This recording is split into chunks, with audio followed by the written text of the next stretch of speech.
Yes, but of course we're doing it in style. So you've gone and you've gotten some really inexpensively priced items and done your own little flip on them, your own little interpretation. I want to start with this fabulous cupboard. It's gorgeous. I mean, that's the thing, you know, display cabinets are for display, so dress them beautifully. We've actually added some extra details here. Now, these are from a great company called My Overlays, and they actually make these little custom panels that you can actually just stick. So if you put them behind the glass as well, you know, you're going to get a really good look. So we sprayed them gold, and immediately that gave us a color story to then replicate. Okay, now you want to dress your shelves, you want to know what to do.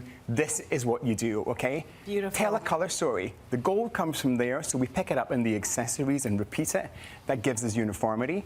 Use some baskets as well. You know, we've all got smaller items at home, so get some boxes in there, some baskets in there, and don't be afraid to actually give it a lot of space as well. You know, we cram our cupboards. You gotta edit. Oh, you gotta edit. You know, and so put your books in there, of course, but then have little stacks of books as well. Put a little kind of box on there. And good top tip, you know, books always look better without their jackets. So we tend to take the paper jackets off, pop them in there, and they just look a bit more stylish. Do you guys throw out the paper jackets or do you hang on to them? We keep them, but that's a really important thing because that lovely matte finish, that's a little trick that we learned in magazine styling, because if you've got a shiny book surface, it can sometimes flare in the still photography. So we learned that then, and it just looks better. It just looks better. We keep them. Can you pass me one of these things? I just want people to see how it looked like before. So that's all it is. And then when you pair it with a beautiful cupboard and you put it on there, the overlay looks gorgeous. It works really well, doesn't it? Spray painted even better. So that's gorgeous. Now, over in this shelving, I love the Greek key motif. It's a really elegant, slightly geometric.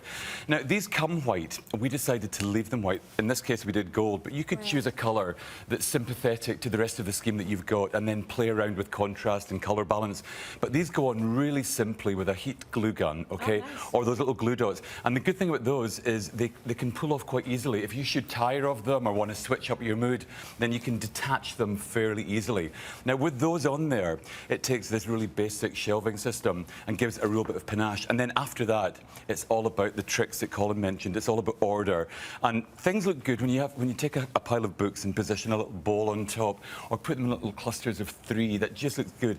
And remember, you've got to have closed storage for the stuff that you don't want to see, all your paperwork and all the yada, yada, yada. It would really spoil the scheme otherwise. Really good. I love the fact that this isn't just DIY, it's also a styling lesson. It is. Because that's a big part of it. You don't want to take your, your basic pieces, which we have over here, make them look fabulous, and then not have it well styled. You've got to edit all of your collection. But that's the thing, you know, style is not about spending money, it's about spending time to get it right. You know, and they're a simple shelf. You know, we featured these earlier, but we put it on the wall there. We put a couple of corbels. We actually bought them second hand. They were like $6 for the 2, and we painted them up. And suddenly it looks a bit like a console table. So imagine you're in a hallway, okay, and you don't have a lot of floor space.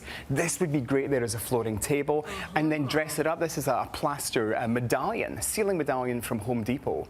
But we popped it on there. We bought the mirror from Dollarama, you know, as cheapskates.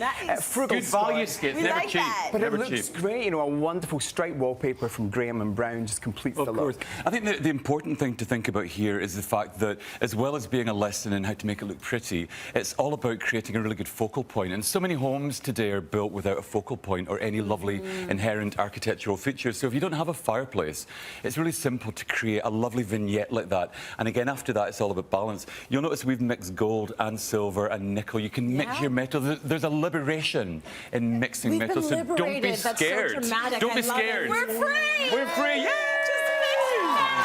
Oh my God. Feels so good. This fabulousness, absolutely gorgeous. And I love the fact that we are getting decluttered today. So let's go to break. We've got more coming up. Stay with us.